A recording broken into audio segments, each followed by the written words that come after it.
ఏపీకి పోటెత్తుతున్న పెట్టుబడులు చంద్రబాబు నాయుడు లోకేష్ బాబు కృషి ఫలితమే 2029 నాటికి 20 లక్షల మందికి ఉపాధి కల్పించడమే కూటమి ప్రభుత్వ లక్ష్యం. అమరావతికి కేంద్ర ప్రభుత్వం మద్దతు, రాష్ట్ర భవిష్యత్తుకు గొప్ప భరోసా. గొడ్డలి పార్టీకి గన్ కల్చర్ బెదిరింపు రాజకీయాలు ఇంకా పోలేదు.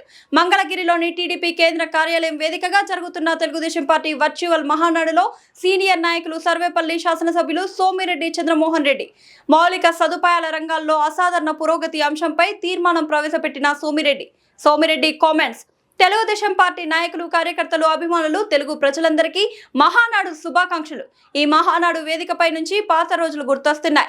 ప్రతి మహానాడు ఒక ప్రత్యేకమైన అనుభూతి. అప్పట్లో హైదరాబాద్ లోని పరేడ్ గ్రౌండ్స్ లో మహానాడు జరుగుతుంటే కార్యకర్తలతో కలిసి నాంపల్లి నుంచి నడిచి ర్యాలీగా వెళ్లేవాళ్ళం.